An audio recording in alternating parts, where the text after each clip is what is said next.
stop telling me the answer is more guns. No, it is not the answer. Look, okay. So you want more guns, not less. I'm saying 300 million guns in America isn't enough for you. When you ban guns, how many more kids have to die before you guys say we want less guns, not more?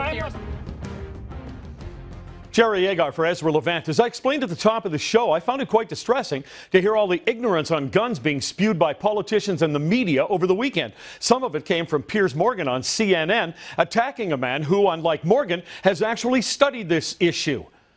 That man is John Lott, the author of More Guns, Less Crime. He joins us now from Philadelphia. John Lott, welcome. It's good to talk to you again, Jerry.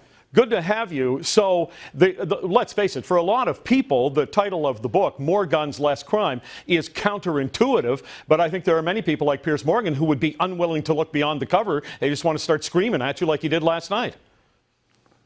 Well, you know, I understand the reaction. I mean, you have something bad that happens with guns, and the natural reaction is think, well, if I could merely take guns away, then the bad thing wouldn't happen. I mean, I wish life was that simple. Unfortunately, you run into a couple problems. One problem is if you ban guns, for example, who's most likely to turn in their guns? And the problem is if the law-abiding good citizens who are the ones who turn in their guns relative to the criminals, rather than making victims safe, you actually make it easier for criminals to go and commit the crimes. Well, the book More Guns, Less Crime is not an opinion piece by you. It's a study, if I recall correctly, of every county in the United States. Right. Well, that was the first edition.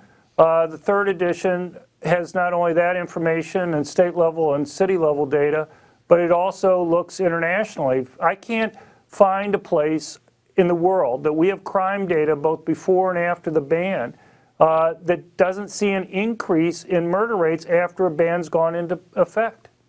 Well, there are also different things in play here, because the violence that we see in cities from gangs, the violence that you might see of domestic violence is an entirely different issue than what took place on Friday in Connecticut. And there you had what seems to me to be primarily perhaps an issue of mental health. Well, I don't know, about half the guys who do these multiple victim public shootings have some type of formal mental health issue. What I will say is that all of them want to commit suicide. You read through diaries or other documents that are left or videotapes, and it's just amazing. These guys, to a person, know they're going to die in these attacks, and in fact 75% do. The other 25%, the only reason why they don't die is because at the last moment they just couldn't make themselves pull the trigger on their gun to commit suicide.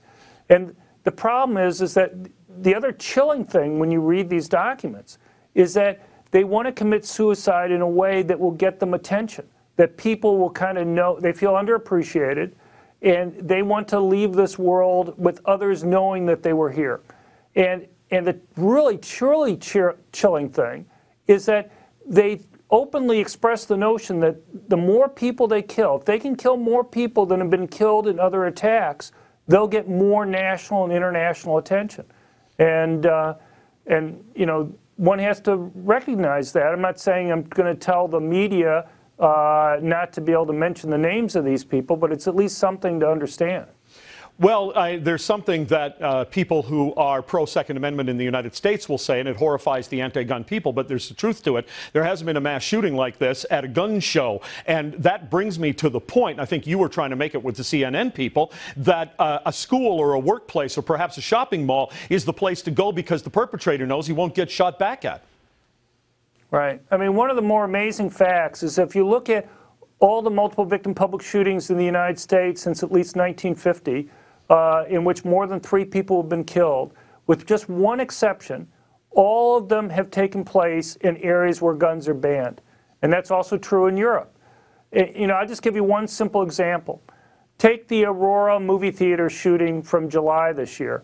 There were 7 movie theaters within a 20-minute drive of the killer's apartment. Only one of those 7 movie theaters that showed the Batman movie had a posted sign banning concealed handgun permit holders from taking guns into the movie theater. The killer didn't go to the movie theater that was closest to his home. He didn't go to, there was one only 1.3 miles away, in fact. He didn't go to the movie theater that was the largest auditorium in the state. You would think if he wants to kill lots of people, that would have been a great place to go. Instead, he went to the only movie theater that prevented people from being able to have concealed handguns for protection. Well, and it's not just there. You look at the mall shooting last week. Every one of these cases, with only one exception that you can point at, you just see time after time. And the amazing thing is, these gun-free zones in states that allow concealed carry are very small areas within the state. And yet, that's where the attacks keep on occurring.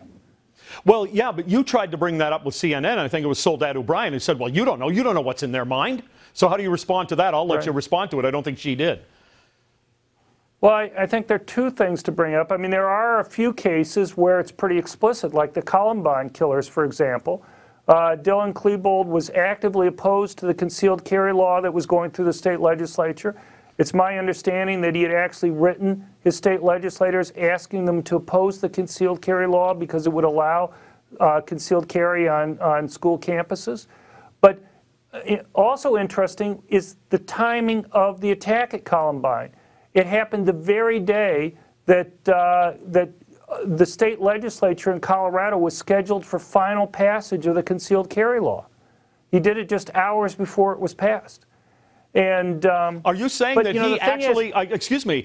Are you saying that you think that he actually said, "All right, fine, you don't get it. I'll perpetrate a disaster here, and then you'll get it"? No, I think he wanted to avoid areas where people could fight back. Oh, I see. That's my guess. Oh, okay. He just didn't want to wait. That's right. Yeah.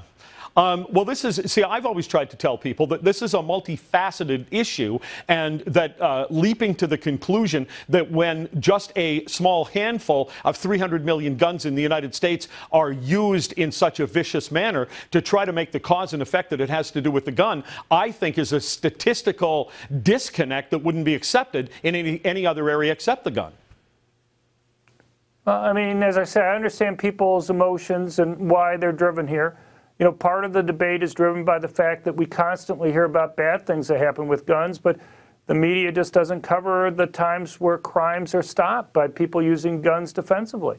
But it's something that's very central to this debate. The question is not whether guns can kill or not whether they can save lives, but what's the net effect? On net, do they save more lives than they cost? And as I say, you look at places like D.C. and Chicago when they banned, you look at other places around the world, whenever you see guns banned, you see increases, often dramatic increases in murder rates.